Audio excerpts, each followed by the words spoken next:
buenos días, sean ustedes bienvenidos a esta sesión de nuestro seminario de filosofía y videojuegos. Es un placer volver a estar con ustedes en la lectura de este libro que, oye, ya vamos prácticamente en el cuarto capítulo, 4 de 8, eso quiere decir que ya vamos por la mitad. Este libro que hemos estado revisando, que se llama Videojuegos y Lenguaje, editado por Blanca López, Enveil Hernández, Rosa Núñez, que han sido los coordinadores, y pues que ha estado editado también, digamos, en todo, pues sí, todo el proceso editorial ha corrido a cargo de la Universidad Autónoma Metropolitana de Azcapotzalco, de México, de la Ciudad de México.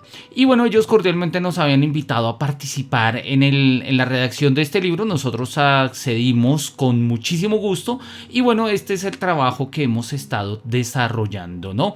Ya hemos mirado los tres primeros. Hoy vamos a mirar el cuarto capítulo. En el primero habíamos visto cómo los videojuegos se entienden como pensamiento y ello implica un proceso de ficcionalización. En el segundo habíamos descubierto cómo la propuesta de los 4 ciclos de Borges nos permite a nosotros diseñar nuevas narrativas videolúdicas, diseñar mitos videolúdicos.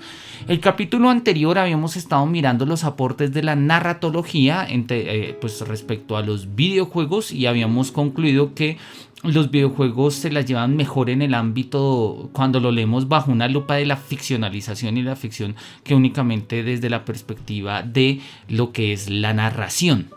Eso ya lo hemos explicado, hablamos un poco de la tensión entre el aspecto narrativo y el aspecto ludoficcional y pues habíamos optado precisamente por ello a partir de un concepto muy sugerente que habíamos estado trabajando que era el concepto de los story worlds, ¿no? O sea, los mundos narrativos, es la forma en la que se traducía.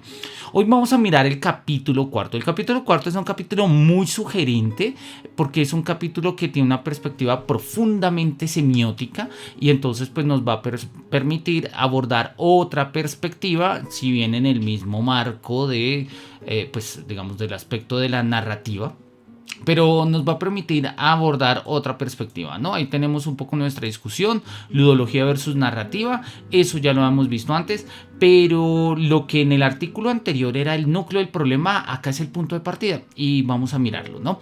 Entonces, pues vamos a trabajar precisamente hoy en este texto, en este apartado.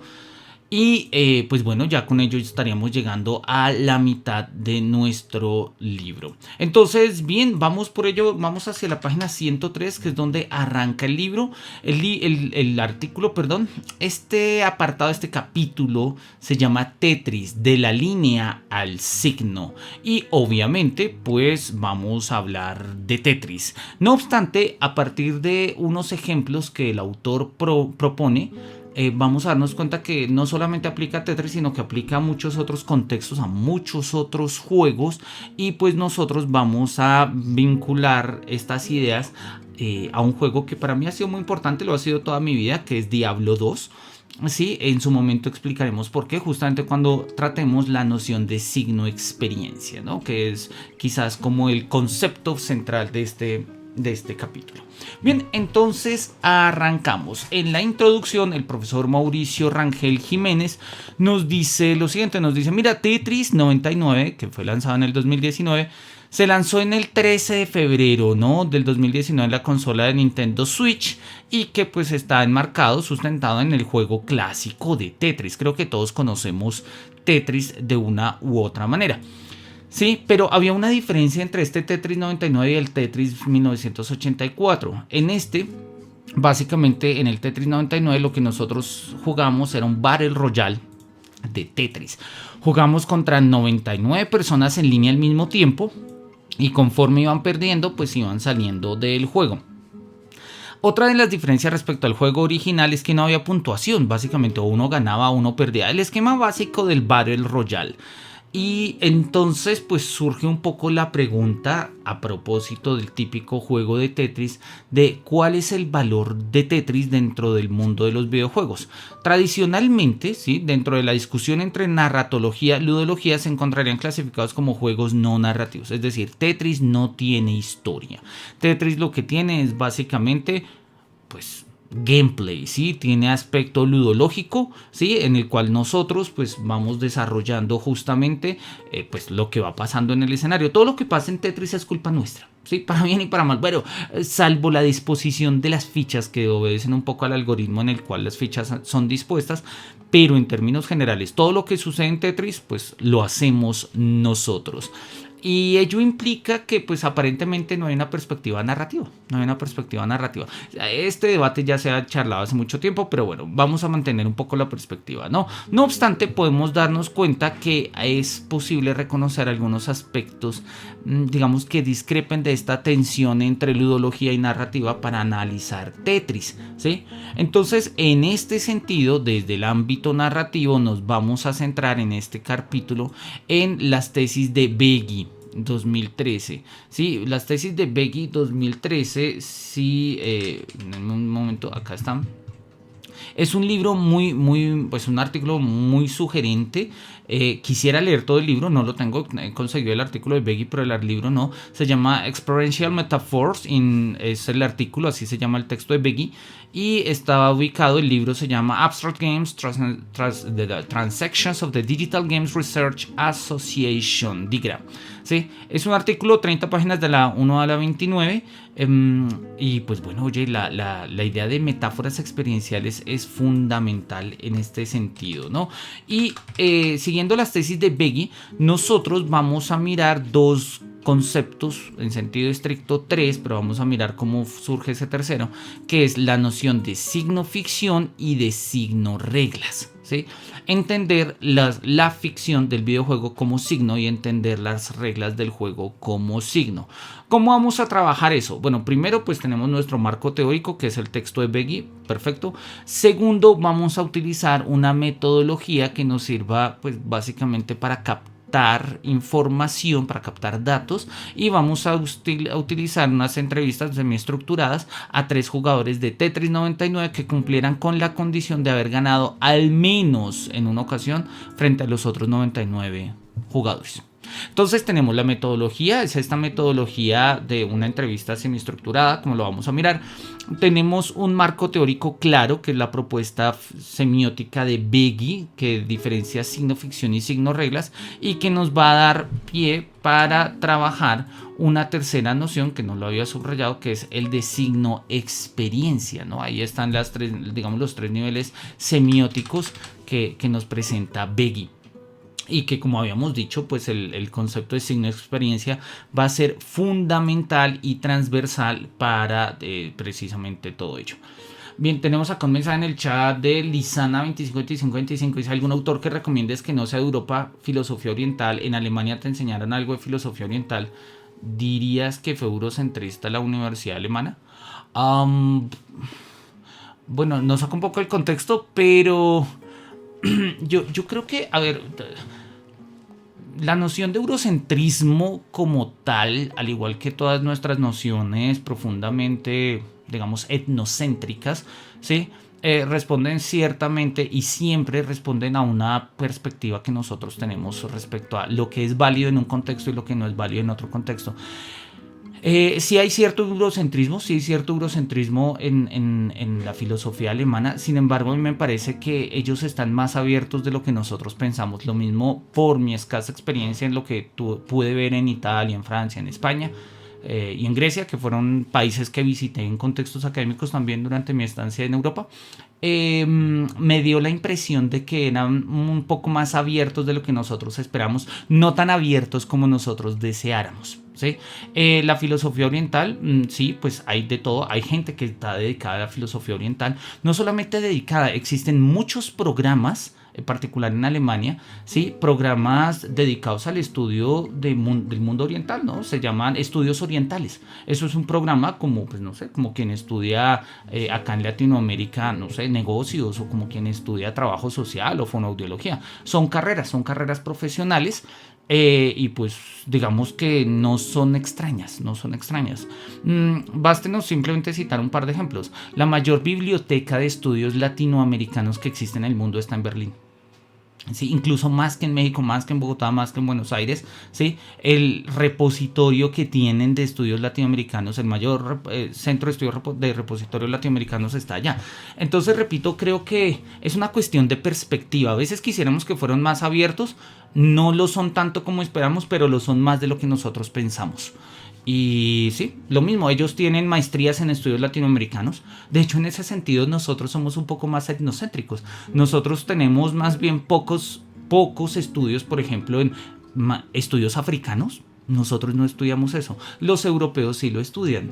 Pues, obvio, porque tienen un pasado, porque tienen una cantidad de cosas. Valdría la pena pensarlo en términos, digamos, amplios. Y de vuelta al mundo de los videojuegos, valdría la pena pensarlo incluso en términos de los videojuegos. Al final de cuentas, todo proceso de alfabetización va de la mano a un proceso de dominio. Sí, seguimos las tesis de Derrida en la gramatología. Y en ese sentido, quien ostenta la palabra, ostenta el poder. Y hoy en día que hablamos de alfabetización digital, incluso en el ámbito del diseño de videojuegos y todo ese tipo de cosas, pues vuelve a haber unas digamos, lógicas de dominio, ¿no? Y siempre miramos al norte, a Estados Unidos, a Europa, como los sitios de las grandes industrias, y valdría la pena mirar un poco digamos, todos estos trabajos en diseño de videojuegos, al igual que en filosofía, que se hacen, por ejemplo, en América Latina, que se hacen en África, que se hacen en India, que se hacen en Tailandia. Yo creo que es completamente compaginable. Muchísimas gracias por tu pregunta y veo que me mandaste un like, así que también te lo devuelvo.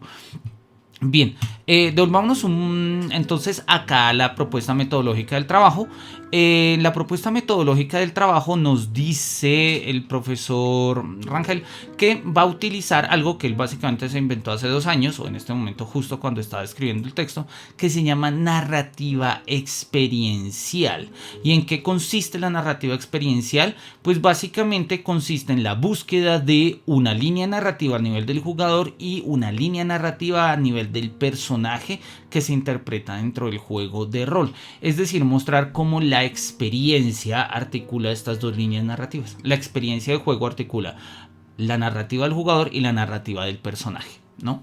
Eso funciona muy bien en los juegos de rol. De hecho, pues esta metodología se diseñó y se pensó precisamente para juegos de rol como Calabozos y Dragones, pero pues eventualmente es posible ampliarla a otras perspectivas. Bien, esto es el marco teórico y el marco metodológico, y pues nosotros vamos a seguir, ¿no? Digamos, vamos a empezar a mirar cómo es que funciona esto. Él nos avanza acá a la conclusión. Es un texto claramente académico, así se escriben los textos académicos, y nos lo dice de una. Dice, mira, el resultado de la aplicación de la metodología, ¿sí? Obtuvimos, o gracias a esta aplicación, obtuvimos, ¿sí?, una noción muy clave, muy importante, que es la de signo experiencia en jugadores de Tetris, que, retomando por un lado sus experiencias dentro del juego y por otro aquellas que se detonan en el juego, ¿sí?, podemos darnos cuenta de una relación, que no existe una relación intrínseca, pero que aún así constituyen una estructura, pues, signo experiencial. Es decir, la narrativa del juego no tiene que ver con la narrativa del jugador, y no obstante es en la experiencia de juego del jugador dentro del juego que pues surge una experiencia, en este caso significativa, o que podríamos categorizar como signo experiencia. Eso lo vamos a ir mirando poco a poco con calma, ¿no? Entonces, empecemos. Como lo habíamos visto, el texto tiene 4 apartados, ¿sí? Lo habíamos mirado desde el comienzo. Devolvámonos un poquito acá al menú para mirar el panorama general de los 4 capítulos, de los 4 subcapítulos, perdón. Desde la discusión ludología y narrativa, vamos a retomar rápidamente esta discusión, no le gasta mucho, 4 páginas apenas. Luego habla de Tetris, un juego de la vida, y va a mostrar un análisis semiótico, que es justamente donde va a lanzar sus hipótesis más fuertes, y es mostrar cómo la forma lo dice todo, o la tensión entre lo divertido y lo significativo. Así que bueno, pues vamos a mirar cómo desarrollamos estas ideas.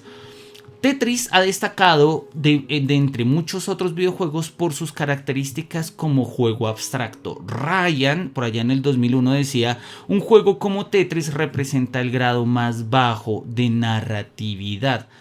Es una tesis, digamos que, repito, es bastante común. No obstante, no es la única perspectiva, ¿no? Ya acá el profesor Rangel nos está diciendo, no, no necesariamente esto es así. Puede que sea cierto que Tetris no tenga una historia significativa, digamos, a la base. O sea, no sabemos por qué ese mundo está diseñado así, quiénes somos nosotros, por qué caen fichas, por qué desaparecen cuando hacemos líneas, etcétera. Eso no lo sabemos. Tampoco sabemos muy bien qué significan los puntos, quién nos lanza las fichas, etcétera, etcétera, etcétera. Ese tipo de cosas no las sabemos, pero pues digamos que la mecánica de juego podría contarnos algo, podría contarnos algo. No obstante, claro, pues esa es un poco la tesis que estamos mirando de Ryan. Diríamos, Tetris es el grado más bajo de narratividad. La tesis de Jesse Shell que habíamos compartido la vez pasada, recuerdo, nos dice algo diferente, ¿no? En este texto, que es un texto que yo recomiendo, algún día creo que tendría que hacer una sesión del seminario, dice Story and Gameplay are one, o sea, la parte ludológica, ¿sí? Y la parte narrativa son uno. Son una, ¿sí? O sea, constituyen una unidad. Y él nos va a poner un ejemplo muy bueno cuando analizamos la estructura de lo que es las tres características fundamentales que él considera en un videojuego o en un juego en general, que es el interés inherente, la poesía y la proximidad psicológica. Nos pone precisamente el ejemplo de Tetris. Vamos a mirarlo acá un poquito más adelante. Dice... acá está. Sí, Tetris, los factores de interés en Tetris. Cuando nosotros jugamos Tetris, puede que el interés inherente no sea muy alto. Sí, o sea, no sabemos muy bien por qué hay que hacer líneas, las hacemos, puede ser divertido, sí, pero la poesía, a menos que nos guste un poco el diseño o la música, etcétera, tampoco es que sea una cuestión muy alta, pero la proximidad psicológica es total, y eso hace que la parte narrativa y la parte, digamos, ludológica confluyan, porque hay una proximidad psicológica altísima. Todo lo que pasa en Tetris es lo que nosotros hacemos, ¿no? Ahí valdría la pena revisar un poco esto, ¿no? Entonces pues justamente desarrolla esta idea que acabo de comentar. Devolvámonos al texto. Dice que un juego como Tetris representa el grado más bajo de la narratividad. Sin embargo, podríamos proponer otras perspectivas. Ryan observa la narratividad como un signo con sus dos elementos, ¿no? Significante y significado. El significante sería un discurso y el significado sería, pues eso, una historia mental o una imagen mental o una historia. Y cuando nosotros jugamos Tetris, claramente, pues eso no es tan claro, ¿no? O sea, no es muy claro el discurso de Tetris, lo que, sí, digamos, la parte significante, ¿sí? El significante como tal que constituye es justamente la mecánica de juego, ¿sí? Entonces, las fichas que caen, las variaciones de 4 polígonos, ¿sí? O de 4 cuadrados dispuestos unos con otros, que son lo que constituye básicamente cada una de las figuritas de Tetris, y a partir de ello pues nosotros vamos armando una especie de, digámoslo así, digamos como edificios, como construcciones, y nuestra misión es hacer líneas. ¿Por qué? Pues justamente eso es lo que nos falta en el ámbito del significado. Nos falta una imagen mental o una historia. Pero, oye, esta perspectiva, sí, puede que no sea completamente importante a la hora de jugar, ¿sí? Dice, cuando nosotros entrevistamos a los entrevistados, ¿sí? Ellos mencionaron que se metían en un estado de concentración o estado Tetris. Y en este estado lo único que importa son las líneas del juego, ¿sí? Entonces ahí lo único que nos interesa son las líneas del juego, y pues en este caso no nos interesa si hay historia o no, simplemente estamos metidos en eso. Entonces podríamos en principio asumir que la tesis de Ryan funciona y decir, oye, pues Tetris no tiene narrativa. No obstante, una perspectiva semiótica nos va a permitir hacer un análisis más profundo, ¿sí? Un aspecto singular que menciona Rogers y compañía es la consideración de un juego como divertido y significativo a partir de una modalidad multijugador. Bueno, ello ya puede empezar a generar otro tipo de historias. Pensemos juegos como Among Us.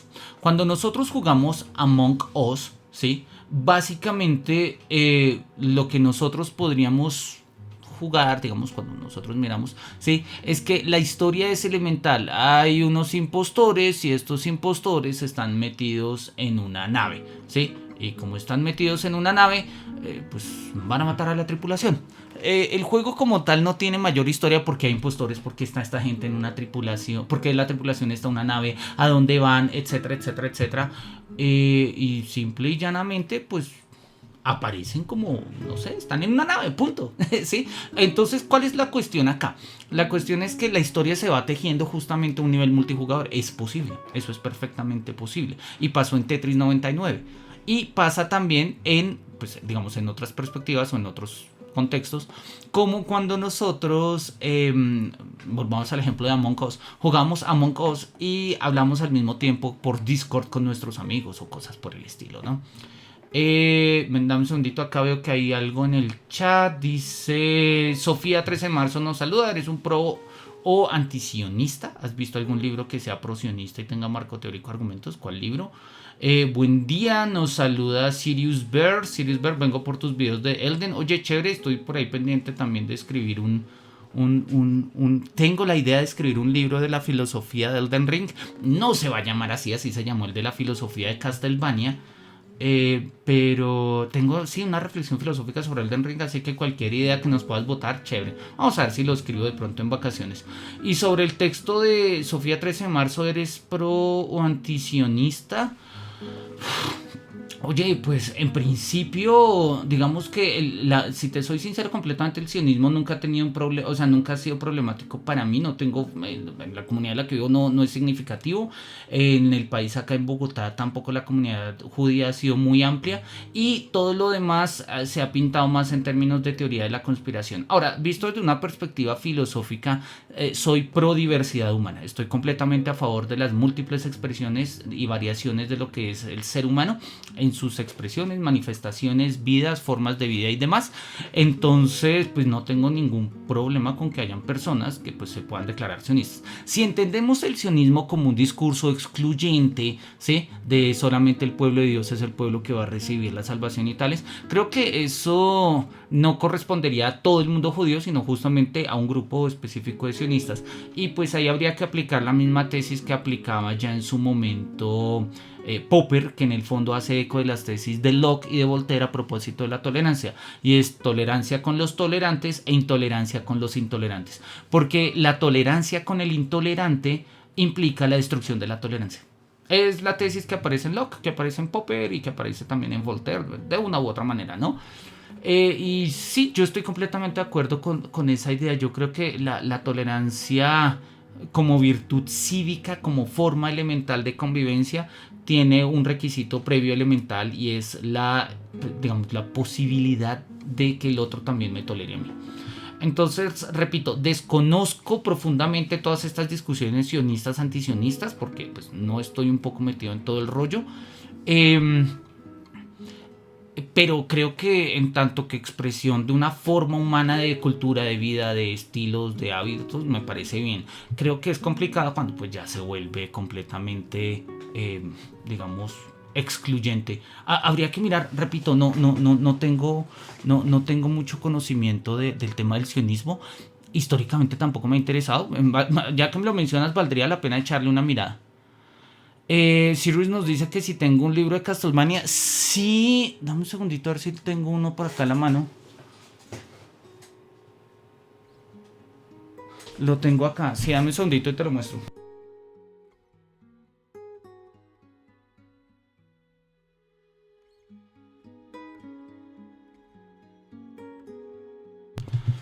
Sí, escribí este libro que se llama, vamos a ponerlo ahí en la cámara, La filosofía de Castlevania. Es un libro, lo escribí, lo puse en Amazon. Fue una edición más bien como de homenaje pues, a la saga y un poco a mi gusto por la saga y demás. Lo puse ahí en Amazon gracias al ejercicio editorial de unos amigos que me ayudaron con todo el proceso. Y sé que se puede, está para leer en Kindle y está también para la versión impresa. Pero la versión impresa, que es la que imprime Amazon, tiene unos problemas. Por ejemplo, no salieron las paginaciones. Habían unas imágenes que porque no las subimos adecuadamente nos las quitaron. Entonces quedó el texto sin imágenes. Estoy preparando ya una segunda edición, ¿sí? Con un digamos, una revisión de estilo y poner algunas ideas un poco más fáciles, traducir algunos textos que solo están en inglés, ¿sí? Darle como homogeneidad lingüística al texto. Pero oye, yo estoy muy contento, a mí me gusta mucho esta propuesta de la filosofía de Castlevania y dentro del marco del proyecto de filosofía de videojuegos me parece que es lo propio. Entonces pues en algún momento, repito, el siguiente que tengo pensado es el de una filosofía de Elden Ring, precisamente pues a propósito de todas las reflexiones que suscita sobre todo lo que es un mundo, el mundo pues after the shattering, ¿no? Después de la destrucción del anillo, la muerte de Marika como diosa, ¿sí? Eso tiene unos ecos cristianos muy profundos, al mismo tiempo pues toda la generación, la genealogía de los dioses, en fin, creo que hay muchos aspectos y reflexiones valiosos que mirar por ahí. Pero bueno, entonces, pues sí, mira, muchísimas gracias. Si le quieren echar una mirada, le pueden dar una mirada ahí por Amazon. No me acuerdo en cuánto está. Pero bueno, si no tienen plata para comprarlo, me avisan y con gusto también se los comparto. Creo que obviamente uno quiere hacer algo de plata con lo que hace, pero mi interés más allá del dinero es divulgar las ideas, ¿no? Pues es lo que hacemos los filósofos, ¿no? La diferencia entre Sócrates y los sofistas nos enseñaba Platón, ¿no? Mientras que Sócrates hacía las cosas gratis, los sofistas cobraban. Bueno, a Sócrates lo mantenían, a mí no me mantienen, tengo que mantenerme, pero tampoco es excusa para hacer un capitalismo del conocimiento brutal, ¿no? Entonces sí, pues bienvenidos a que le den una mirada ahí al texto de filosofía de Castlevania. Muy probablemente el otro año haga un seminario sobre el libro e incluso un taller. Vamos a mirar, tengo que ir afinando un poco mis ideas. Bien, volvamos un poco al texto, que tenemos acá unas ideas filosóficas muy sugerentes. Y entre las ideas filosóficas acá tenemos las siguientes. Dice: pensar en un juego como significativo en sentido vivencial hace referencia directa a la experiencia. No es el juego, sino desde el juego. Es decir, el juego sirve como detonador de una vivencia que se vuelve significativa. Ahí lo pongo en alemán, es la tesis del Zweckzusammenhang como forma de la Erlebnisentwicklung. La tesis, Erlebnis significa vivencia y Zweckzusammenhang literalmente traducido significa literalmente sería como una estructura teleológica, ¿sí? O sea, Zweck es de meta, de fin, de apuntamos hacia algo, y Zusammenhang que es como una estructuración, un contexto de algo. Entonces, Zweckzusammenhang significa una estructura que apunta a algo, una estructura que apunta a algo. Para Dilthey, la vivencia como tal, la vida se compone de vivencias y las vivencias se estructuran en una Zweckzusammenhang. O sea, no se estructuran de manera aleatoria como pensaba Hume, de un poco a partir de adición de ideas, sustracción de ideas o asociación de ideas. No, se estructuran en una estructura de sentido, ¿sí? Por eso la categoría de sentido para Dilthey aplica exclusivamente a un contexto vital, ¿sí? El sentido, o sea, la vivencia como tal no tiene sentido. La vida tiene sentido, pero no es que la vida tenga sentido de suyo, sino que la vida tiene sentido básicamente en términos de una dirección, a dónde apunta. Por eso, y Dilthey va a poner muchísimos ejemplos superando el nivel puramente psicologista de la comprensión. Cuando nosotros decimos que, no sé, es que si yo estoy triste porque terminé con mi novia y había terminado con mi otra novia y mi otra anterior novia me había terminado a mí, etc. Entonces yo hago una visión de contexto, una Zweckzusammenhang, ¿sí? Y digo, es que yo no nací para amar, nadie nació para mí, etc. Claro, porque esa perspectiva le da sentido a la articulación que yo tengo de las vivencias. Pero hacer esa articulación de las vivencias implica omitir ciertas vivencias, o sea, bajarle la cabeza a ciertas vivencias. Vivencias en las cuales de una u otra forma yo sí haya tenido momentos felices en relaciones amorosas. Pasa igual al resto. Cuando nosotros estamos profundamente enamorados, esos momentos de gozo y de alegría sobresalen y los otros pues los bajamos. Entonces el hecho de que las cosas tengan sentido o no dependen de un ejercicio claramente experiencial. O sea, las cosas no tienen sentido de suyo. Por eso la pregunta por el sentido de la vida en sí misma es una pregunta abstracta. Pues porque el sentido de la vida es pues la dirección de la vida, ¿sí? No es un sentido en términos de contenido, sino en términos de fines, hacia dónde va la vida, ¿sí?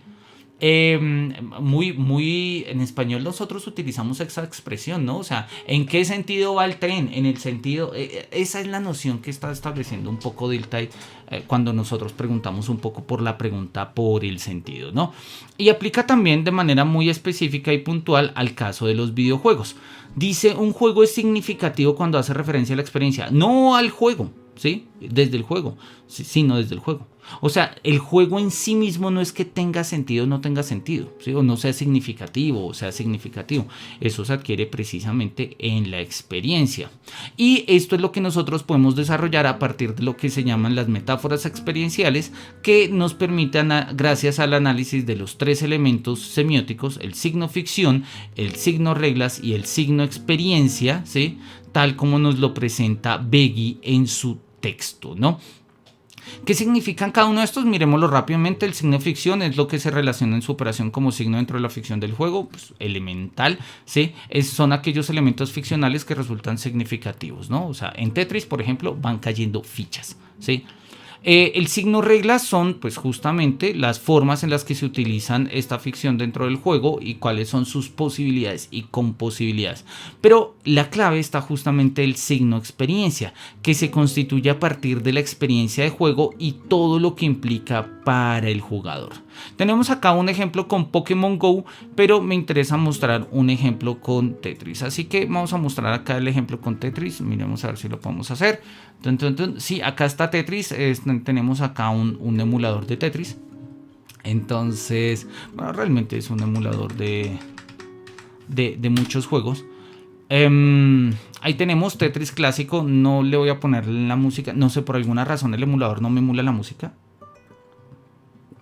Pero bueno, no pasa nada. Vamos a ponerlo de manera muy elemental acá, no sé, nivel 1 como para empezar sin demasiados problemas.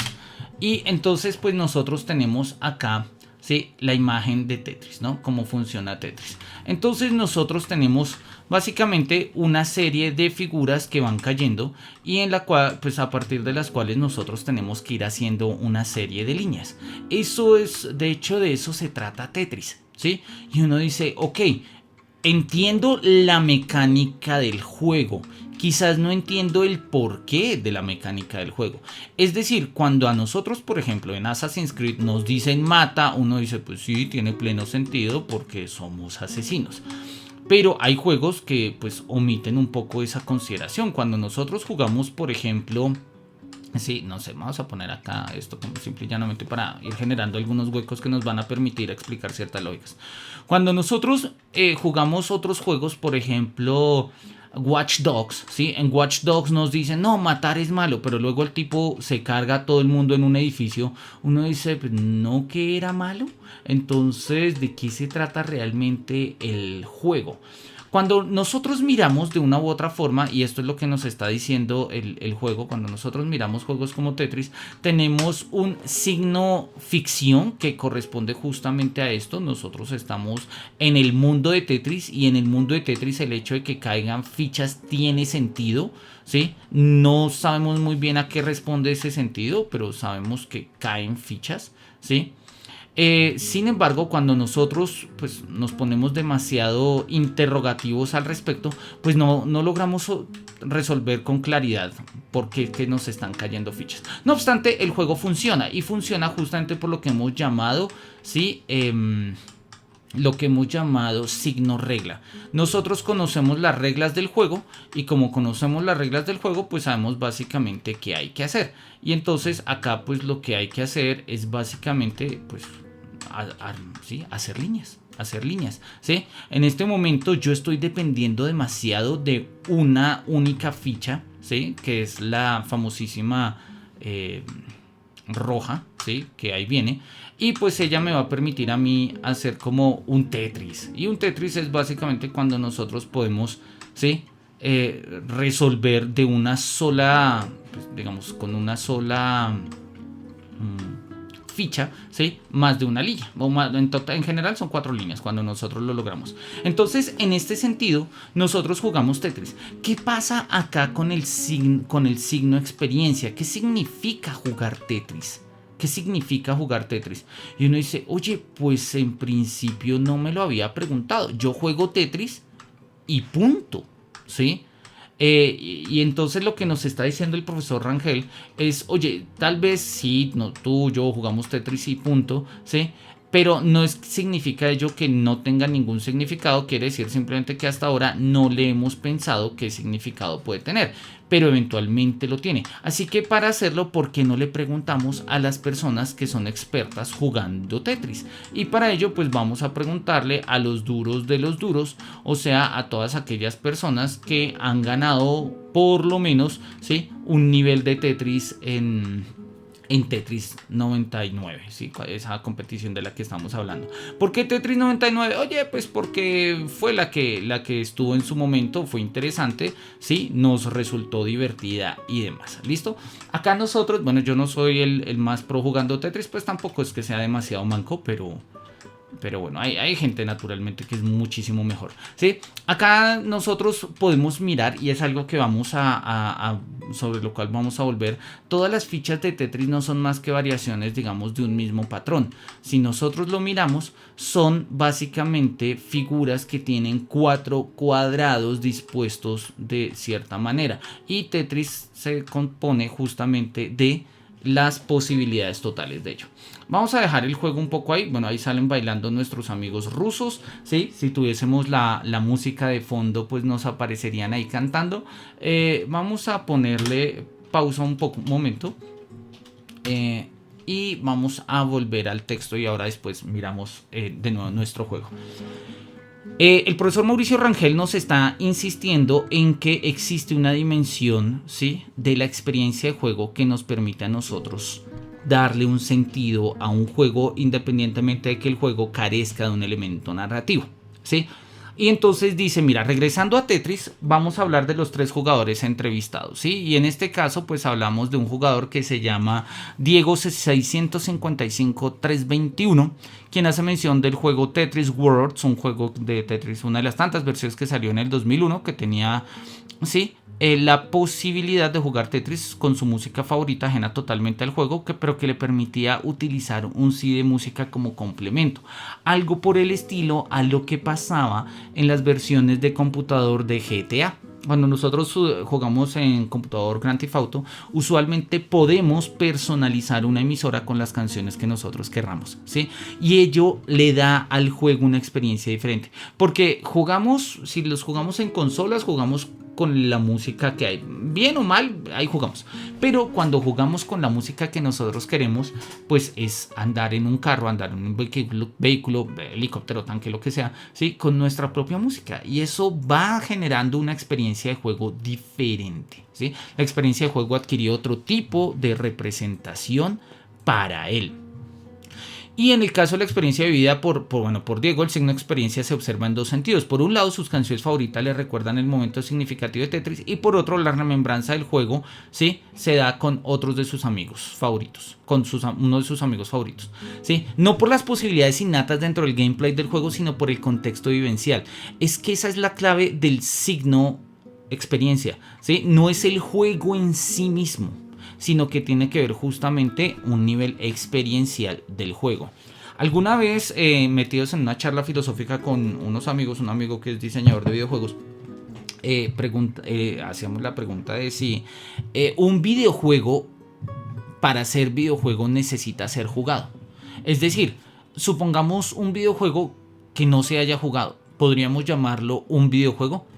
O sea, ya está programado, ya está animado, ya está diseñado, pero pues no se ha lanzado al mercado, no se ha jugado, nadie lo ha jugado. Bueno, más allá de los testers y demás, ¿podríamos considerar que es un juego? Y entonces pues surge un poco la pregunta por qué significa el juego en sí, ¿sí? Y qué significa pues el juego en tanto en cuanto demanda un jugador para actualizar las potencias que tiene como juego. El profesor Rangel va a terminar justamente con esta idea, que es una tesis muy de Peirce, ¿no? La distinción entre la primariedad, secundariedad y terceridad, ¿sí? Que tiene unos ecos hegelianos muy fuertes, pero bueno, ya lo vamos a mirar por allá. Considero, y esta es una idea que me llama por eso ante la atención, porque la veo muy patente ahí, acá, damos un paso del gameplay, ¿sí?, a el sentido. Es decir, pasamos de la mera semiótica a la hermenéutica. a la hermenéutica, porque recordemos que la hermenéutica es el arte de la interpretación, lo que dicho en términos es, digamos, sin pretensiones, significa, ¿sí?, la comprensión de experiencias significativas. ¿Sí? Hay experiencias que pueden no ser significativas, pero hermenéuticamente lo son, ¿sí? Y eso es justamente lo que la hermenéutica le reclama al positivismo, que el positivismo considera que solo hay experiencias significativas y nosotros las podemos medir. ¿Sí? Y pues medir implica criterios de medida y formas de medición y todo ese tipo de cosas. Y la hermenéutica dice, oye, sí, eso está muy bien y funciona a las mil maravillas, pero existen otros horizontes en los cuales podamos tener una experiencia, ¿sí? Y una experiencia pues claramente significativa. Tenemos entonces, bueno, acá ese es como el diálogo con Diego 655321. Luego vamos a tener un diálogo con Ayanami, pues o lo tuvo el profesor Rangel, ¿sí? Donde pues habla que Tetris ha sido significativo en su vida por tres aspectos, digamos, o en tres momentos, ¿sí? Primero porque a partir de Tetris World pudo jugar con varios usuarios, entonces pues ahí nosotros tenemos su experiencia, ¿sí?, de justamente jugar en modo multiplayer. Ya lo hemos visto, es una de las formas de signo reglas, ¿sí?, que también establece o hace con un signo ficción, ¿sí? En un segundo momento significativo con Tetris, ¿sí?, dicha versión, si bien no tenía la opción multijugador, le era significativo en un caso particular, pues tuvo la oportunidad de volver a jugar un clásico después de pasado un tiempo. O sea, hay una dimensión nostálgica al jugar con su Game Boy de cuando era niño. Y el tercer momento al que hace referencia tiene un componente diferente, ¿sí? Dice que estábamos en casa de un amigo, nos pusimos a jugar cada quien con su Switch a Tetris 99, y aun cuando la partida no fue del todo memorable per se, sobre todo porque no nos estábamos enfrentando directamente uno contra otro, ¿sí?, sí lo fue por el ambiente donde estamos, una compañía y demás. Claro, hay aspectos extra diegéticos, como lo habíamos llamado la vez pasada, ¿sí?, que nos permiten a nosotros significar aspectos intradiegéticos del juego. ¿Qué significa eso? Que aspectos por fuera del juego nos ayudan a significar aspectos dentro del juego, ¿sí? Y al revés, aspectos dentro del juego nos ayudan a significar aspectos que están por fuera del juego. Por ejemplo, nuestra relación con nuestros amigos, nuestra vida misma, etc. Eso lo habíamos visto justamente la vez pasada. Permítanme, hago el salto, creo que era en esta parte. Está un poquito más atrás, más adelante. Ya acá con las metalepsis. El artículo de la profesora Rosa nos hablaba justamente de eso, ¿no? Y nos mostraba cómo en la metalepsis un elemento del universo extradiegético se incorpora al mundo diegético. Entonces, ¿te gusta jugar Tetris? Sí, ¿por qué? Porque lo juego con mis amigos. Pero jugarlo con tus amigos no tiene nada que ver con Tetris. De acuerdo, no con Tetris, pero sí con la experiencia de juego de Tetris. ¿Por qué? Porque pues Tetris 99 se puede jugar con amigos y hay otros juegos que no se pueden jugar con amigos. Entonces, si quiero jugar con amigos, pues juego Tetris 99. Bueno, jugaba, no sé si ya todavía está disponible, creo que ya no. Y eso hace que ciertas experiencias, o sea, ciertos signos de experiencia, funcionen de manera metaléptica, ¿sí? Y alimentando en este sentido, pues la experiencia de juego.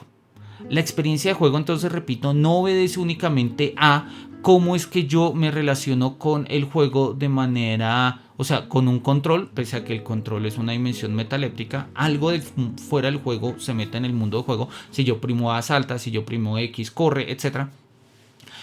Sino que también ocurre de otra manera. Los elementos del juego se salen y empiezan a resultar significativos. Y entonces yo empiezo, después de jugar, a hablar con mi amigo. Uy, sí, vio, ¿se acuerda cuando hice estas líneas? ¿Se acuerda cuando hice esta jugada en FIFA? ¿Se acuerda cuando hice esto? Sí, chévere. Y entonces y empezamos a construir un mundo de sentido fuera del mundo de juego, pero que está vinculado al mundo de juego. Sus referentes son el mundo de juego. Entonces, esto es lo que le llama la atención al profesor Rangel cuando hablamos del signo experiencia, ¿sí? Luego, después de que hablamos con Ayanami, que es el segundo entrevistado, el profesor habla con el tercero, que es, no sé cómo se pronuncia, Litvanelk, quisiera creer. Y Litvanelk dice que, bueno, hay varios recuerdos asociados con Tetris. Mi papá y yo no hablábamos mucho, él no era de salir a jugar fútbol ni nada, pero le gustaban los juegos, así que la forma de pasar un tiempo padre e hijo era jugando Tetris. ¿sí? Una segunda experiencia es cuando observa hablar a uno de sus primeros trabajos como videojugador.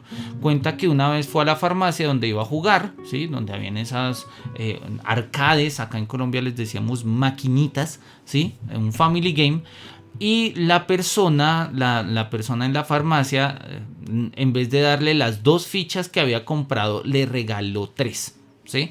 Y no le quiso aceptar el dinero, ¿sí? Y lo que le dijo es que le divertía verlo jugar. Claro, él va a la tienda, se compra 2 fichas para jugar Tetris, la persona le da 3 y dice, no, pero es que solo quiero 2, pero bueno, te la pago. Y le dice, no, juega Tetris, ¿sí? Específicamente me pidió que jugara Tetris. ¿Por qué? Porque le gustaba verlo jugar Tetris. Y él dice, mira, realmente no hice gran cosa, llegué al nivel 10 e inmediatamente morí. Pero me quedó grabado eso, de que alguien quisiera verme jugar. La experiencia de juego, repito, no se da únicamente en el contexto del juego, ¿sí? Sino que se da en términos de manera metaléptica, en términos de lo que el juego es capaz de aportar a un mundo, tanto del juego como fuera de juego. Tetris como signo se transforma en la remembranza de la experiencia vivida por el vinculada al juego, es decir, se convierte en sí mismo en un signo de experiencia. Los videojuegos pueden entenderse como signos de experiencias. Esa idea es clave, esa idea es fundamental. Y yo creo que si nosotros hacemos un análisis introspectivo, elementalmente psicológico, nosotros lo podemos reconocer muy fácil. Hay juegos que nosotros tenemos asociados con momentos de alegría, con momentos de tristeza, con momentos de dolor, con momentos de aburrimiento, con momentos de pena, ¿sí? No por el juego en sí mismo, sino por los contextos vitales en los que los jugamos. ¿Sí? Entonces, si nosotros jugamos un juego cuando, no sé, nuestro papá está enfermo, cuando nuestra mamá estaba de viaje y nos sentimos solos, cuando nuestro abuelo falleció, etcétera, etcétera, los juegos, por el rol que desempeñan, digamos, más que por el rol, ¿sí? Por las estructuras de sentido que se estructuraron en el momento en el que nosotros los jugamos, ¿sí? Terminan siendo signos, ¿sí? No solamente pasa con los juegos, pasa con todo, pasa con las películas, pasa incluso pasa con las fiestas, ¿sí? Ahorita ya en un mes empezamos las fiestas navideñas y hay gente que es muy grinch, hay gente que no le gusta la Navidad y uno le pregunta, bueno, ¿y por qué no le gusta la Navidad? Y la respuesta no es navideña, o ni siquiera es antinavideña. La respuesta es que la Navidad se vuelve signo de otra experiencia. ¿Sí? No, es que una vez pasó, por ejemplo, acá en Colombia era muy común, ¿sí? En la época del narcotráfico, que hubiesen atentados en épocas navideñas, así que muchas personas, tengo varios amigos que perdieron a familiares víctimas de atentados terroristas por el narcotráfico con carros bombas y cosas por el estilo, que fallecieron en las épocas de diciembre, enero. Entonces la idea de Navidad les recuerda eso. Entonces no es que tengan algo contra la Navidad, no es un sentimiento anti Papá Noel, ni anti Niño Dios, ni anti Reyes Magos, no, simple y llanamente es un signo, ¿sí? Son signos. Y acá, volviendo al tema del videojuego, pues apuntamos a lo mismo, se tratan de signos. Hasta este punto y a partir de los casos comentados existe la posibilidad de pensar en el signo experiencia como aquel acontecimiento que sucede en la vida del jugador mientras se encuentra jugando un juego. Pero lo que realmente le define es la conexión entre el juego, lo que pasa dentro de él y lo que pasa en la línea temporal del jugador en su sentido experiencial. O sea, lo que realmente define a este signo de experiencia es la conexión entre el juego, lo que pasa dentro del juego y lo que pasa con el jugador fuera del juego, ¿sí? Tenemos entonces una tríada, no simplemente, y es una muy buena tesis para refutar esa idea de que los videojuegos son una forma de escapismo. A veces sí, o a veces queremos verlo así, pero muchas veces no nos funcionan. Hay veces que nosotros, sobre todo si jugamos juegos de manera asidua, nos damos cuenta que hay muchos juegos que nos abofetean en la cara, ¿sí? Por las premisas que nos proponen, por las ideas que botan, ¿sí? Yo había contado hace un par de sesiones en el seminario, en una sesión especial que hicimos sobre sentimientos y emociones en los videojuegos, una escena del videojuego Life is Strange True Colors en los que la protagonista tiene que hablar con una de las vecinas del barrio y la vecina entra en ira porque no sabe cómo expresar sus emociones y resulta que ella odia ser mamá, odia a su hijo. Eso es un sentimiento muy complejo, muy profundo expresado en contextos de videojuegos, que uno dice, no, es que me voy a evadir de la realidad. Pues evadirse de la realidad a un videojuego donde las mamás odian a los hijos quizás no sea la mejor forma de evadir la realidad. Los videojuegos no están hechos para evadir la realidad. Repito, puede que el entretenimiento se piense para evadir la realidad, pero la creación de mundos ludoficcionales son mundos de significación y justamente adquieren significación a partir de lo que también nos es significativo fuera del mundo de juego, porque el marco de significación no depende si está en el juego o no está en el juego, depende de un marco de experiencia, es decir, en términos de la articulación de mis vivencias en esta Zusammenhang, en esta estructura de significación, pues qué cosas son claves y cuáles no. Esto es una propuesta muy interesante, ¿no? Acá nos dice que obviamente hay experiencia interna, pues sí, obvio sí, y que esta experiencia interna se expresa, por ejemplo, en cómo cada uno juega, ¿no? Hay estrategias y estilos para jugar Tetris, sí, las hay, sí, y pues todas estas formas de jugar Tetris nosotros las podemos configurar en términos de, pues, semióticos. Sí, ello funciona bastante bien y así que podemos sintetizar este segundo apartado con dos grandes ideas, ¿no? En primera instancia hemos visto que la forma en que opera el signo experiencia en un primer instante respecto a los momentos significativos en línea de vida de los jugadores relacionados con Tetris, ¿sí? ¿Qué significa eso? Que el signo, o sea, Tetris es un signo raya experiencia, ¿sí? De los momentos significativos de quienes los juegan. ¿Solo Tetris? No, no solo Tetris. Otros juegos también. Habíamos dicho, en mi caso, por ejemplo, lo fue Diablo. Y ahora les cuento por qué. En un segundo momento se revisó la forma en la que opera el signo experiencia con relación a las vivencias de los jugadores desde y en el juego. O sea, los jugadores explicaron cuáles eran esas experiencias que tenían asociadas a Tetris y en las cuales Tetris funcionaba como un signo de tales experiencias. ¿Sí? La forma lo dice todo. Vamos a mirar un poquito acá y ahorita paso al ejemplo de Diablo 2 que tengo preparado, que les quiero charlar un poquito. Dice los tetríminos, ¿sí? Funcionan como signo experiencia que se relacionan directamente con momentos significativos para jugadores. ¿Qué es un tetrímino? Un tetrímino es cada uno de estos de cada una de estas figuras que componen Tetris. Tetris viene de la raíz griega tetra. Tetra significa 4 y tetríminos son las variaciones de estas figuras, ¿sí? Recordemos, ¿sí?, que pues los distintos tetríminos corresponden precisamente a las figuras que nosotros podemos reconocer, ¿sí? Pues justamente en un digamos en el horizonte de las variaciones posibles de 4 figuras tetríminos. Venga, miremos un poquito cómo es que funciona esto. Tenemos acá la imagen, sí, pero necesito compartir. Denme un segundo. Listo, ahí está. Cuando nosotros miramos estas 4 figuras, bueno, realmente son 5, ¿sí? 5 figuras que tienen variaciones de 4 cuadrados.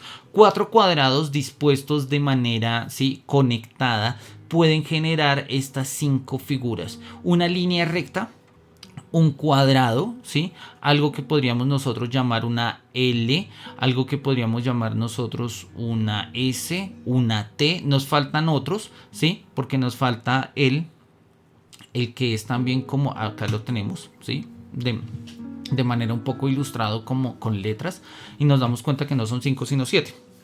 La O, pues es una forma de simbolizarlo, o sea, un cuadrado, una barra vertical o una L, una S, donde pues tenemos variaciones a derecha y a izquierda respecto a la línea del vertical, una Z, vuelve y juega, donde tenemos variaciones a izquierda a derecha en la línea vertical, pero esta vez pues invirtiendo la superioridad e inferioridad de las variaciones, una L, donde a la línea vertical pues tenemos una variación a mano derecha, una J, donde la variación sea a mano izquierda, y una T, ¿sí?, donde básicamente pues tenemos una horizontal con una en la mitad. Estas son todas las variaciones posibles de Tetris y cada una de ellas tiene en principio, o podríamos caracterizarlas con un color.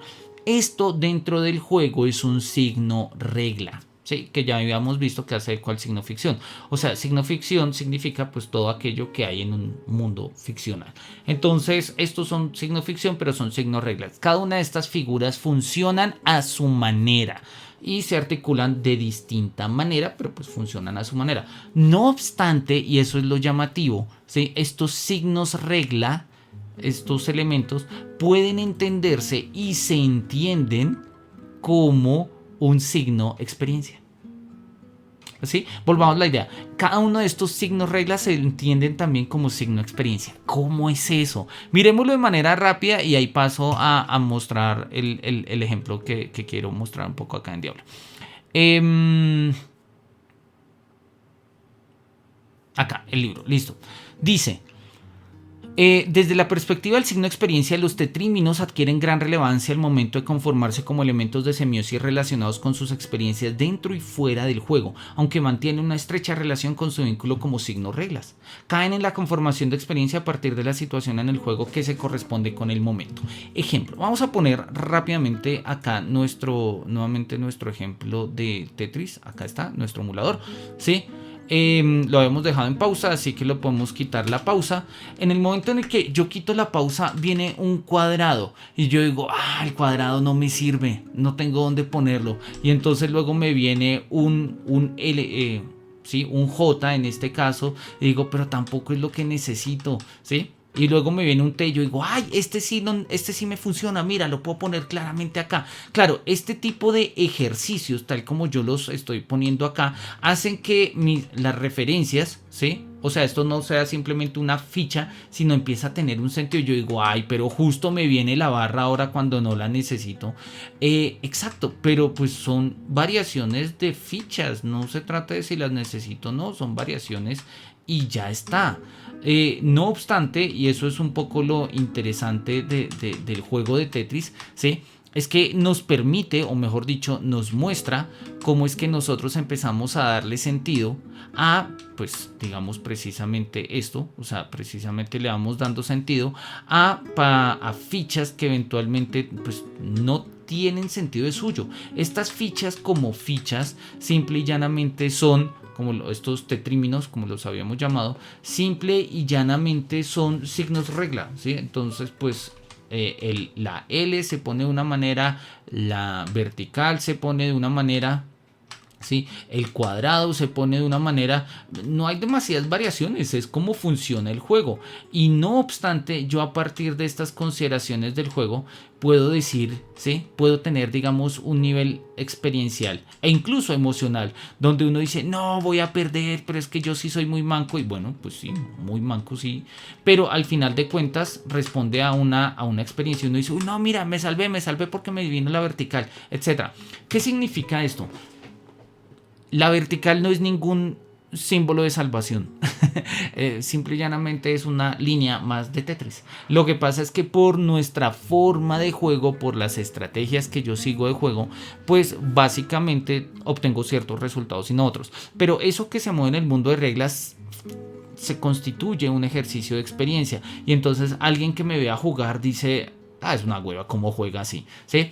Porque tiene otro estilo. Entonces no estamos hablando únicamente de las mixturas o mezclas posibles que tenemos en términos de un juego, sino que estamos hablando ya de estilos. Y cuando hablamos de estilos hablamos de experiencia de juego. Y cuando hablamos de experiencia de juego estamos hablando ya profundamente de, digamos, pues formas muy específicas de cómo un juego es una experiencia. Quiero ilustrar precisamente esta idea. Vamos a cerrar acá el emulador con el ejemplo de Diablo 2. Dame un segundito porque me quedó abajo el logo. Hay que poner el logo, claro que sí.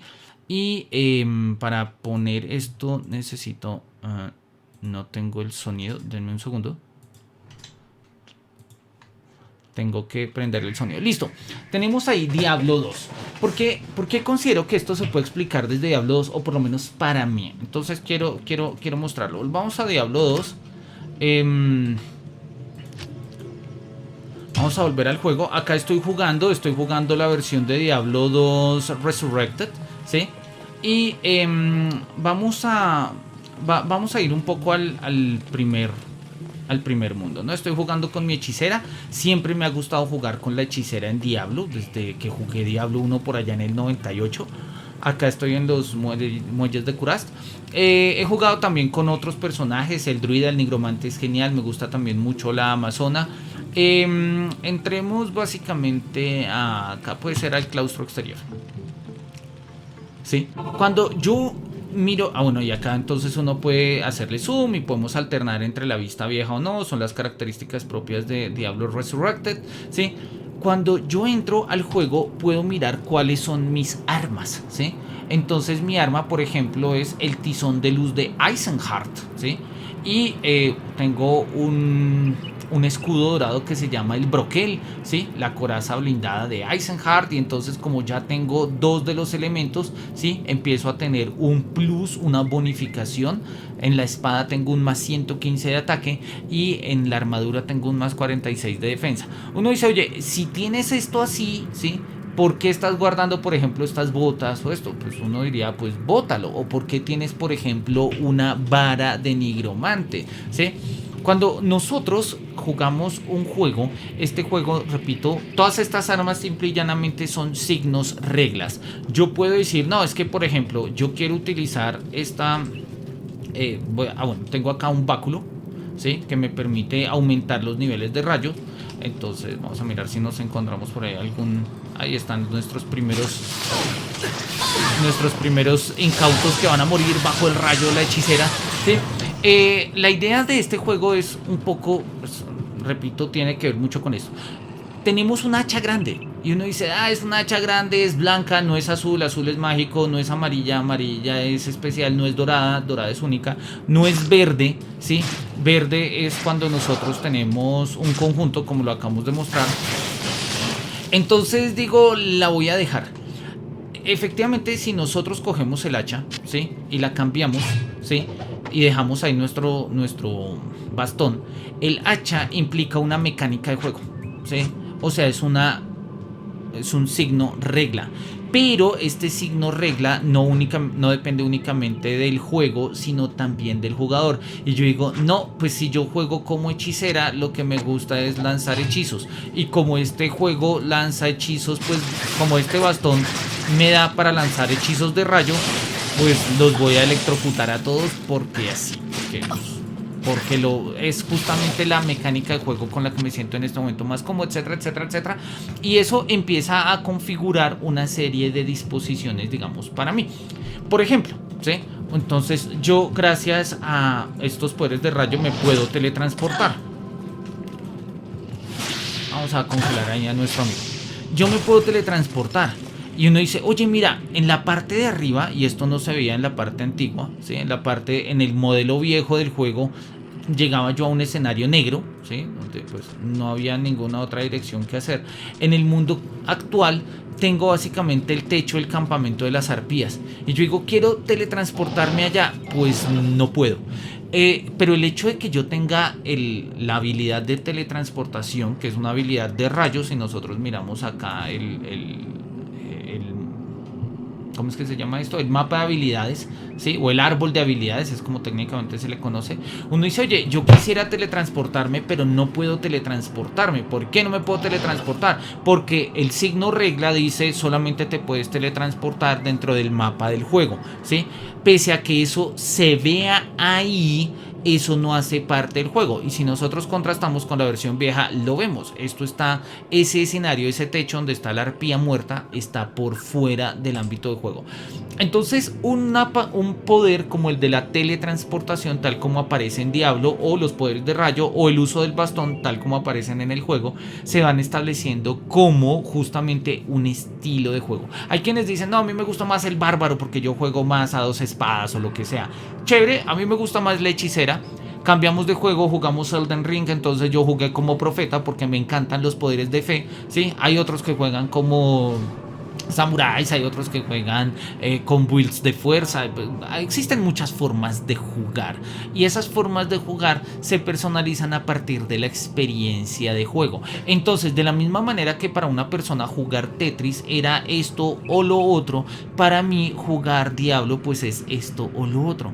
Yo durante mi adolescencia, primera adolescencia, tendré unos 12, 13 años, jugaba muchísimo, muchísimo Diablo 1. Bueno, un poquito más, ya era un poco mayor, tendría unos 16, ¿sí? Mi segunda adolescencia.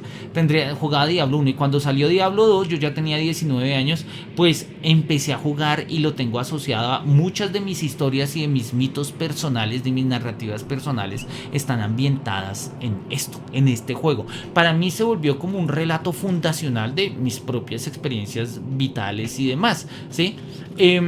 Eso no quiere decir que esté mal, que esté bien, significa simplemente que son construcciones de sentido, construcciones de sentido.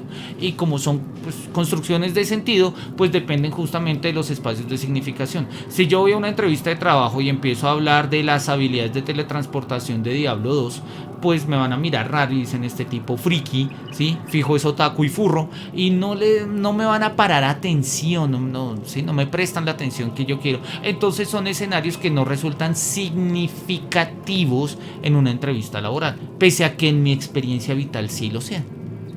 Y eso es justamente un poco lo que queríamos señalar, ¿no? Dejemos acá el aspecto de Diablo, volvamos un poquito al texto que no nos queda mucho para aclarar. Y denme un segundito. Dice, acá está, listo.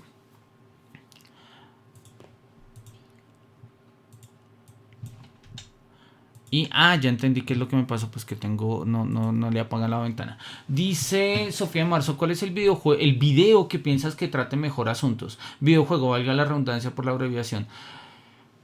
Oye, pues... lo que pasa es que ahí viene un poco la pregunta de qué entendemos nosotros por filosofía, ¿no? Si por filosofía entendemos nosotros un carácter reflexivo de las praxis humanas en el mundo, una forma muy elemental, pues yo podría decir que el juego que mayor diversidad de praxis humanas presente es el videojuego que mejor presenta ello. Entonces podríamos pensar juegos de mundo abierto como Red Dead Redemption 2, Grand Theft Auto, etc. Pero en filosofía es muy importante la construcción de subjetividad, justamente porque, bueno, desde ciertas filosofías muy clásicas por lo demás, ¿sí? Entonces pues nosotros partimos, digamos que juegos, bueno, Grand Theft Auto 5 construyó una subjetividad interesante en 3 personajes, pero la mayoría de los juegos de mundo abierto construyen mundos, no tanto personajes. Es lo que pasa en Elden Ring, ¿no? O es lo que pasa, por ejemplo, en The Legend of Zelda o en Skyrim. En Skyrim es patente, uno se recorre, se vuelve el sangre de dragón, Dovahkiin, tales, y llega uno a un pueblo y lo mata una gallina y lo meten a la cárcel y uno es, hey, pero soy el Dovahkiin, ¿sí? O sea, la noción de identidad se pierde, porque lo importante es el mundo, no la subjetividad.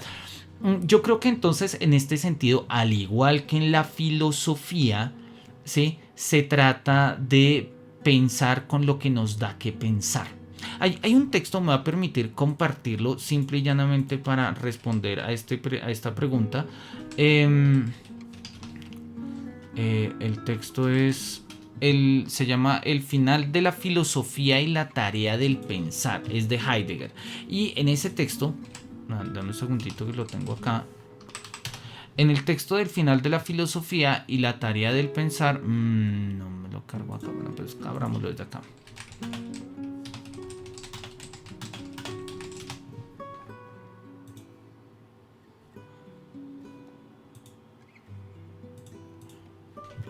Final de la filosofía y la tarea del pensar, versión de Tecnos, está bien. Él dice lo siguiente, ¿sí? Y a mí esta frase, esta cita de Heidegger me parece brillante para explicar eso. Dice Heidegger, ¿qué significa la expresión final de la filosofía? Bueno, ya lo explica. Pero me interesa esto. Dice, nos falta no solo la medida que permita evaluar la perfección de una época de la metafísica con otra, es que no hay derecho a hacer este tipo de aplicaciones. El pensamiento de Platón no es más perfecto que el de Parménides. La filosofía de Hegel no es más perfecta que la kantiana. Cada época de la filosofía tiene su propia necesidad. ¿Qué significa esto? Esto significa que, repito, ¿sí? El pensamiento de Platón no es más perfecto que el de Parménides. O sea, a veces vemos la historia de la filosofía como si fueran equipos de fútbol, ¿no? Entonces, no, es que Aristóteles eliminó a Parménides y a Platón y entonces ahora Aristóteles compite contra Santo Tomás y ahí quedaron en empates, pero entonces ahí sobresale San Agustín y San Agustín vence a Aristóteles y entonces Descartes, sí, como si fuésemos una especie de tabla mundialista pues, de un mundial o de un torneo de deportivo o de fútbol. La tesis de Heidegger es muy buena. El pensamiento de Platón no es más perfecto que el de Parménides, el de Hegel no es más perfecto que el de Kant, ¿sí? Cada época tiene una filosofía, cada época la filosofía tiene su propia necesidad. Dice, hemos de reconocer simplemente que una filosofía es como es. No nos corresponde preferir una sobre otra. Entonces, pues la filosofía es para pensar. Que yo quiero pensar la idealidad del mundo. Perfecto, Kant. Kant te sirve para pensar la idealidad del mundo. No, pero es que yo la quiero pensar con Tomás de Aquino. Pues Tomás de Aquino no te sirve para pensar la idealidad del mundo, ¿sí? Ah, pero es que entonces Kant es mejor que Santo Tomás. Ah, no, no, son para pensar cosas diferentes, ¿sí? Es que yo quiero pensar la inexistencia de Dios, una filosofía atea. Ok, desde San Agustín, pues no se puede. La filosofía de San Agustín parte del reconocimiento de la existencia de Dios. ¿Quién te sirve? Pues Nietzsche te sirve, Sartre te sirve, Mainlander te sirve, ¿sí? Pero San Agustín no. ¿Por qué quieres hacer una filosofía atea con San Agustín? ¿Sí? Ah, entonces es que Nietzsche es mejor que San Agustín. No, sirven para pensar cosas diferentes. Traduzcamos esto a los videojuegos. ¿Cuál es el mejor videojuego para pensar en términos filosóficos? Preferir entre The Legend of Zelda Breath of the Wild. Sí, para pensar, no sé, por ejemplo, las tesis del Homo Viator y preferirla, por ejemplo, no sé, el juego del gatico a Stray, sí, que lo preferimos sobre, pues no sé, porque Stray nos habla sobre el mundo natural al margen del mundo humano, ¿no? ¿Cómo sería un mundo natural donde no hubiesen pactos sociales porque los seres humanos hubieran desaparecido? Son videojuegos que nos dan que pensar cosas distintas. Como videojuegos podemos preferir uno de otros en términos de gusto, pero en términos de pensar parece lo mismo de la filosofía. Pensamos con lo que nos da que pensar. Esa es la tesis de Heidegger en su texto ¿Qué significa pensar? Heidegger dice, nosotros no elegimos qué pensar. Lo que nos da que pensar se da como un don, se nos da y nos hace pensar. A mí, Manuel Palacio, me hacen pensar los videojuegos. A mí. Hay otras personas que no los hacen pensar los videojuegos. Las personas miran los videojuegos y dicen como, nah, pero los hacen pensar, no sé, cosas como, qué sé yo, ¿sí? Las manifestaciones sociales que se dan en las plazas públicas de la ciudad. Yo veo eso y digo, pues chévere, es gente manifestándose por sus derechos. O sea, sí, puedo echar un poco de carreta, pero es gente manifestándose. No le veo demasiada profundidad. Ahora, eso no hace que mis pensamientos sean mejores o peores que los otros. Quizás más actuales o menos actuales. Quizás eso. Pero la actualidad no es el único criterio de validez de un pensamiento. Nosotros pensamos lo que nos da que pensar.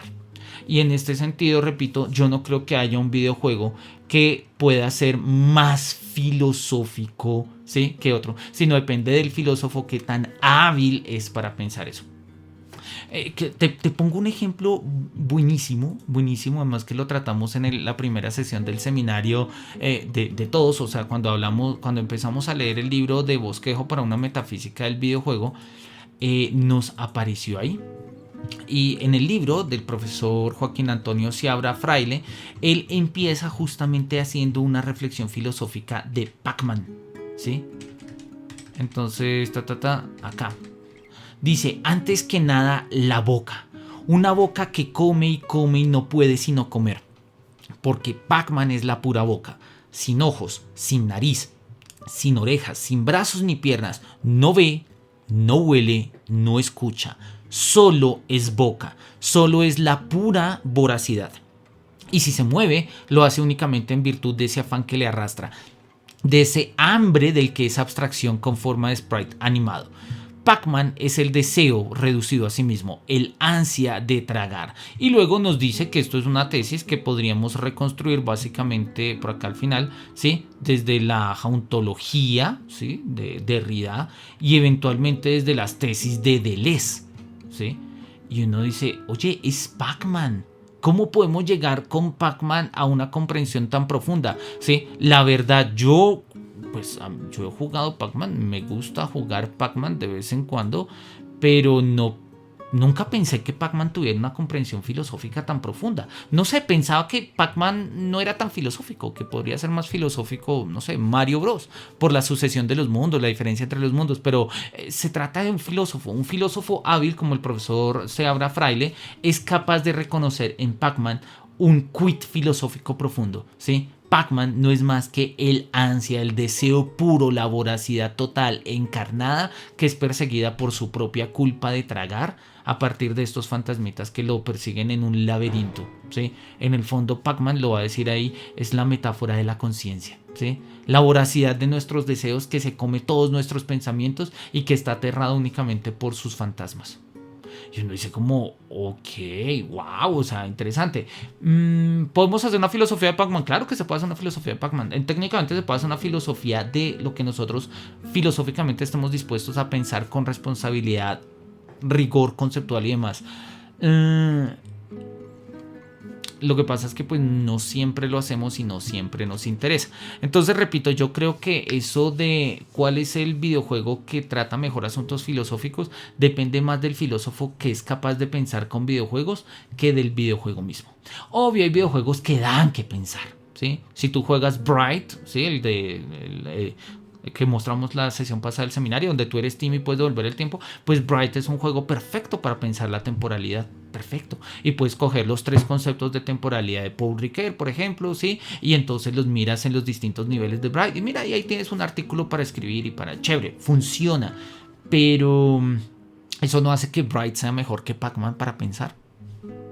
Es que eso es lo bello de la filosofía. Bien, terminemos el texto, ya no nos quedan muchas páginas y pues de hecho ya nos vienen como un poco las ideas, ¿no? Él nos hace una síntesis acá antes de mostrarnos un poco las evidencias últimas que ha retomado y dice que desde la perspectiva del signo experiencia, los tretíminos, ¿sí? O sea, cada una de estas fichas de 4 cuadrados adquieren gran relevancia en el momento de conformarse como elementos de semiosis relacionados con experiencias dentro y fuera del juego. Y así lo dicen cada uno de los interlocutores. Diego, ¿sí? Dice que para él su ficha favorita es la vertical y luego la cruz. Lo mismo sucede para Litvanelk, ¿sí? Que dice que también le gusta la línea larga, ¿sí? Porque soy un idiota y deseo jugar con mi propio estilo, pero también le gusta la que es la T.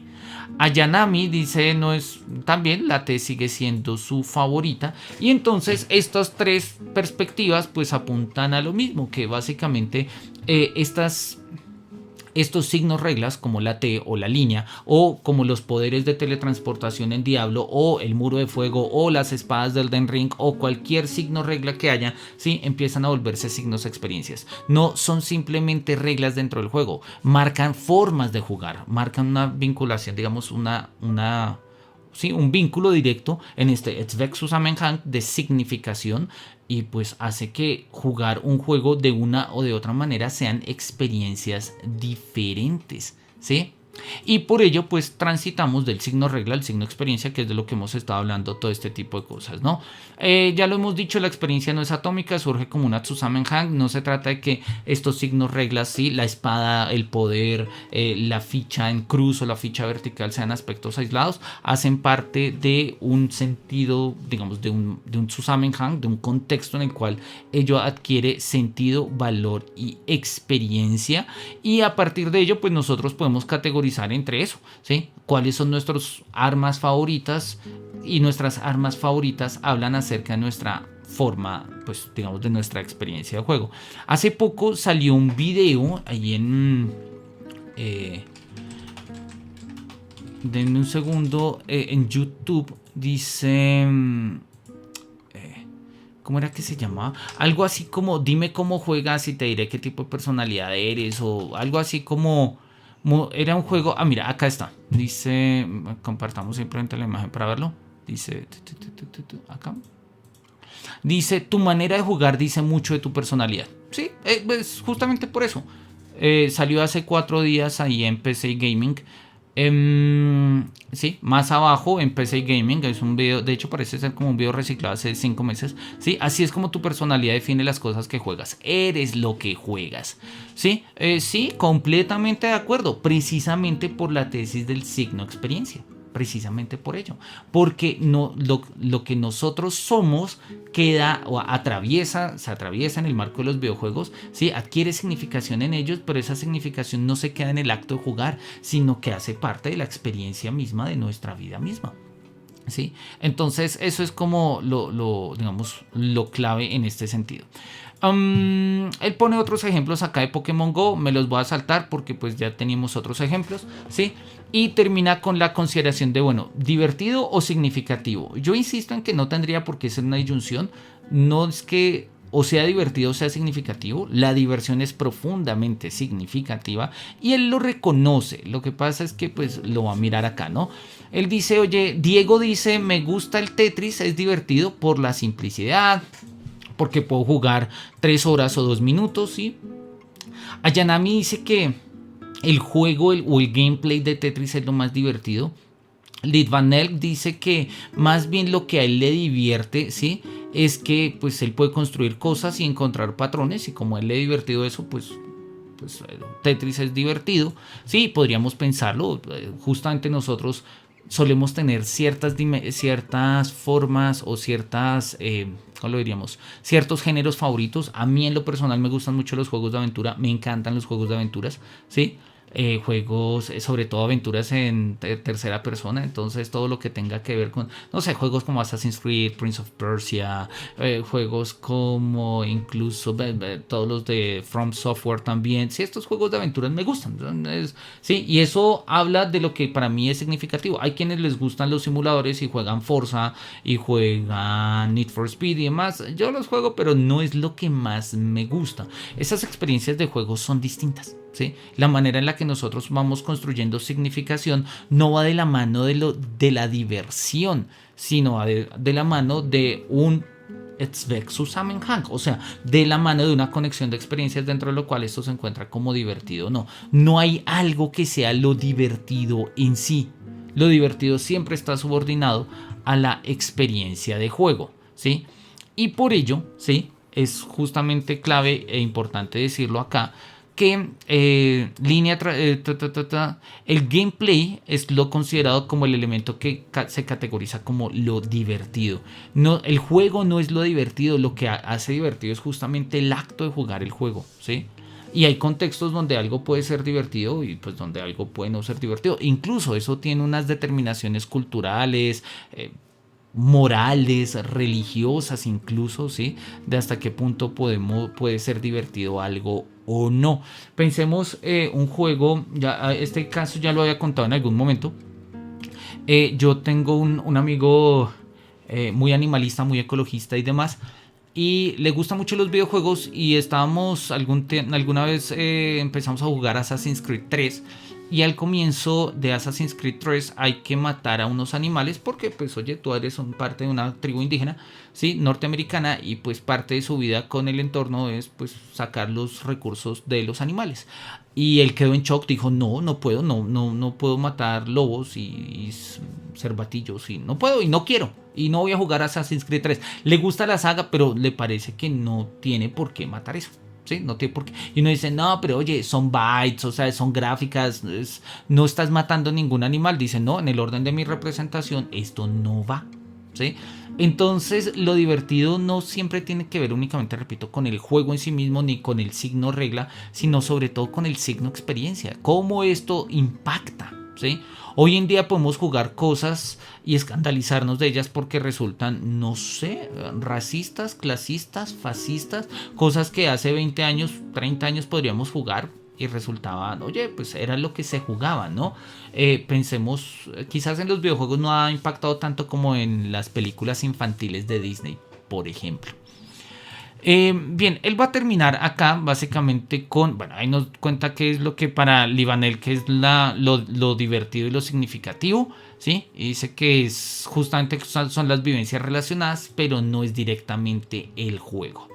En conclusiones, Tetris ha colocado como objeto de estudio en medio de la discusión, se ha colocado como objeto de estudio en medio de la discusión narratología, ludología. Al retomar la idea de que las jugadas de Tetris que con las jugadas de Tetris estamos resolviendo tareas una tras otras, podríamos vincularlo con un aspecto narrativo, sí, en tanto que hay un inicio, un desarrollo y un fin, pero no es del todo claro. Más bien la parte significativa se encuentra en otro lado, ¿sí?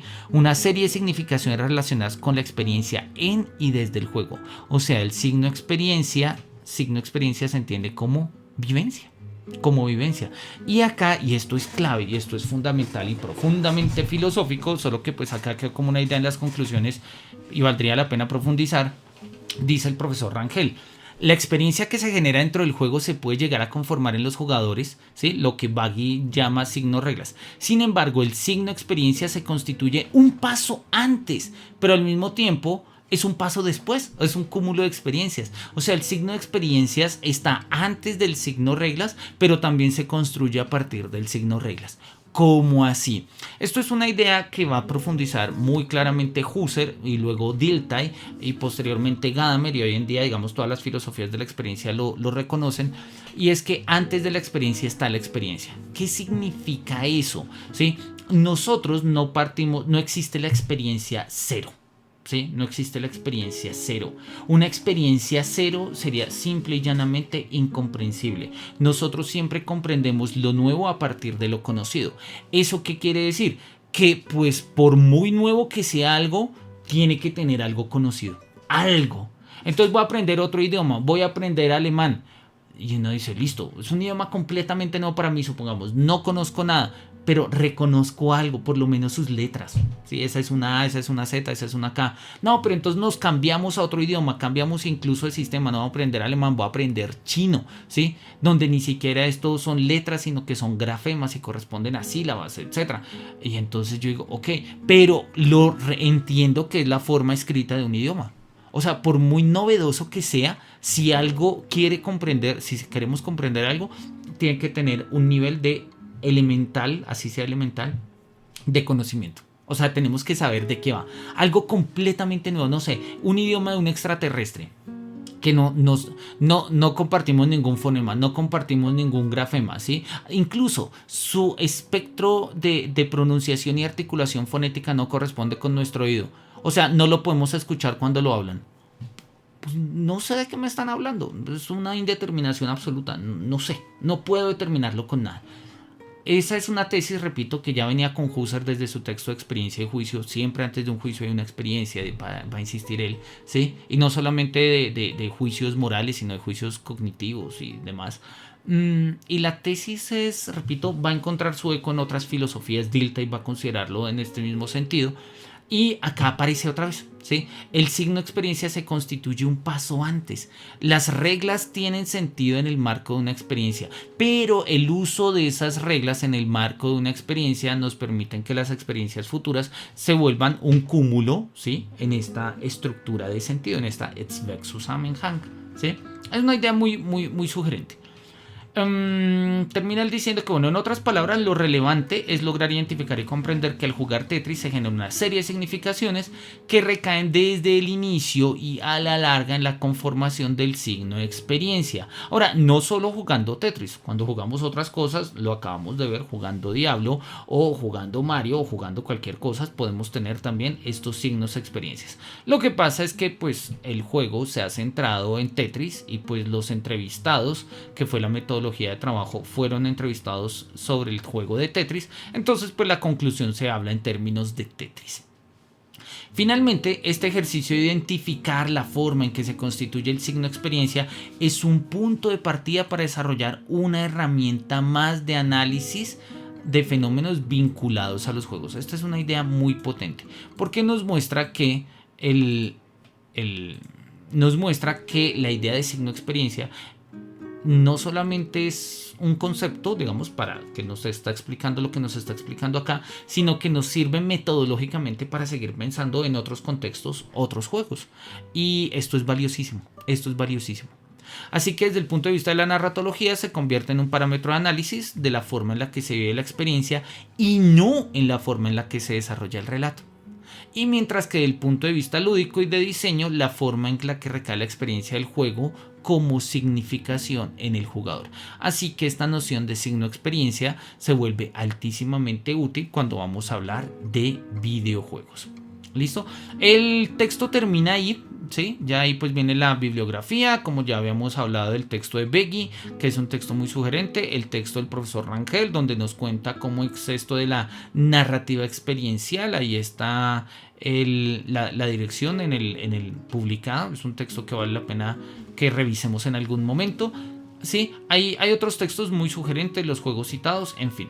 La próxima sesión vamos a mirar de la mano del profesor Germán Sosa Castañón, que trabaja en el Science Institute de México. Sí, vamos a tratar un texto que a mi juicio es muy evocador. Además que el nombre, el título del texto lo dice, ¿no? Las mecánicas del trauma, pasado y performance en el diseño de videojuegos.